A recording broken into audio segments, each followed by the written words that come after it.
Hey, listener name, you ready to kind of rethink what it takes to be a success? We're doing a deep dive on this book by Malcolm Gladwell. It's called Outliers. And honestly, these excerpts I've got have me questioning everything. Like, I always thought making it big was about some kind of, inborn talent, right? Yeah. But these excerpts are making me think it's way more about where you come from when you're born, even just plain luck. Yeah, it's almost like Gladwell is saying sometimes it's like fate has already stacked the deck in your favor before you even get a chance to play the game. And he uses some pretty compelling stories to back it all up. Like, there's this whole thing about Roseto, Pennsylvania. Have you heard of that? Roseto. Yeah, Right. Roseto. Oh, yeah. It's like this small town full of Italian Americans back in like the mid-1900s. And they weren't exactly the picture of health-conscious living, you know? But get this. They had these unbelievably low rates of heart disease, way lower than all the towns around them. So what's the deal? Was it like a pasta and red wine kind of thing? Well, it wasn't just about the food. Gladwell uses Roseto to show just how strong community can be. I mean, they had this incredibly close-knit social scene, everyone supporting each other, and this shared cultural background. You know what I mean? He's suggesting that this powerful sense of community was a bigger factor in their health than we might think. Makes you wonder, right? What other advantages do we have in our lives that we don't even realize are there? It's like we're swimming in this sea of hidden currents, some pushing us forward, some holding us back. Totally. And that brings us to another example that Gladwell talks about, Canadian hockey players. Okay, hockey players, I'm listening. So you know how youth hockey leagues have got those age cutoffs, right? Right.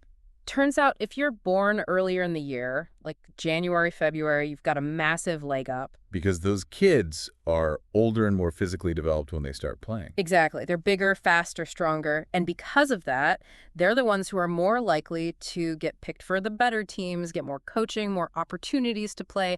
And that advantage just keeps building over time. So by the time they're teenagers, those January babies are more likely to be in those elite leagues, not because they were born with more talent, Yeah. but because the system kind of gave them a head start. It's crazy, right? It's like those kids got a free pass to the top just from being born in the right month.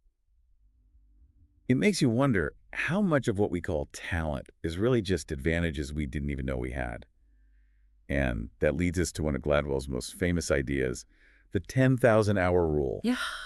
The 10,000-hour rule, right? You hear that everywhere, almost too much, like just put in the time and you'll be great at anything. So is it really that straightforward? Yeah, Gladwell doesn't make it sound like some magic formula or anything. He digs into those stories where this whole 10,000-hour thing seems to play out. Like, take the Beatles. Did you know they basically cut their teeth playing these crazy long gigs in Hamburg, Germany, before they were even famous? Seriously, I always figured they were like local heroes straight out of Liverpool. Oh, they were from Liverpool, for sure. But Gladwell says those Hamburg shows, those were brutal. They were playing night after night, sometimes for hours at a time. Imagine that. It was like boot camp for musicians. He says they got more stage time in those few years than some bands get in their whole careers. Oh, talk about intense practice. It's like they were getting a master class in performance every night just from repeating it over and over.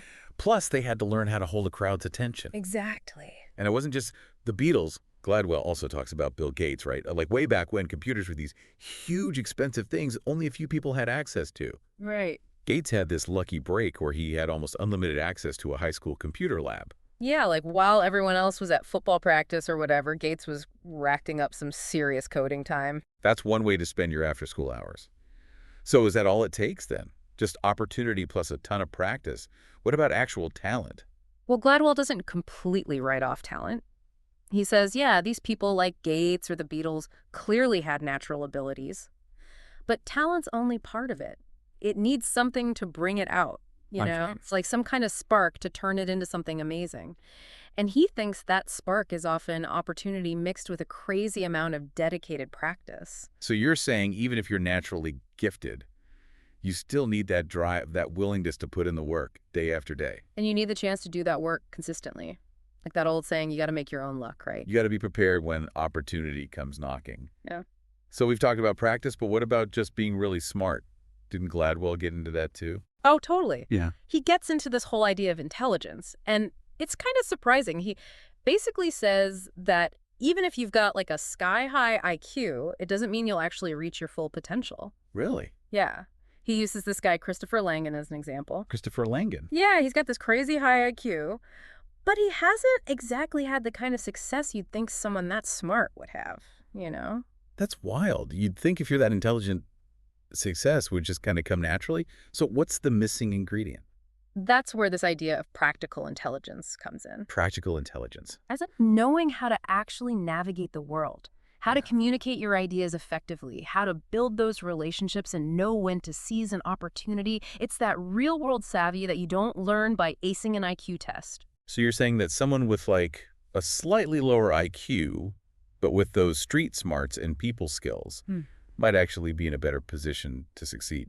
It's not just about being book smart, it's about knowing how to use your smarts in the real world. And Gladwell says that this practical intelligence, it can actually be more important than just raw brain power when it comes to achieving real success. It's like having a Ferrari. You might have the fastest car on the road, but if you don't know how to drive it, you're Exactly. not going to win any races. And Gladwell uses this lawyer, Joe Flom, as a great example. Joe Flom. What's his story? So Flom was this Jewish lawyer back in the day when a lot of the big fancy law firms, they wouldn't hire Jewish people. So he had to find a different path. Because of that discrimination. Yeah. And he ended up focusing on this really specialized area of law called proxy fights. It was the kind of work that those big-time firms wouldn't touch. So he's facing this uphill battle. Right. But at the same time, he's becoming the expert in this area that everyone else is ignoring. Exactly. And guess what happened? The whole business world changed. Corporate takeovers, they became a huge thing. And suddenly, Joe Flom, he was the guy everyone needed. He had all this experience in this niche field that had become essential. It's like he learned this whole other language that nobody cared about, and then suddenly everyone needed a translator. And Gladwell doesn't stop there.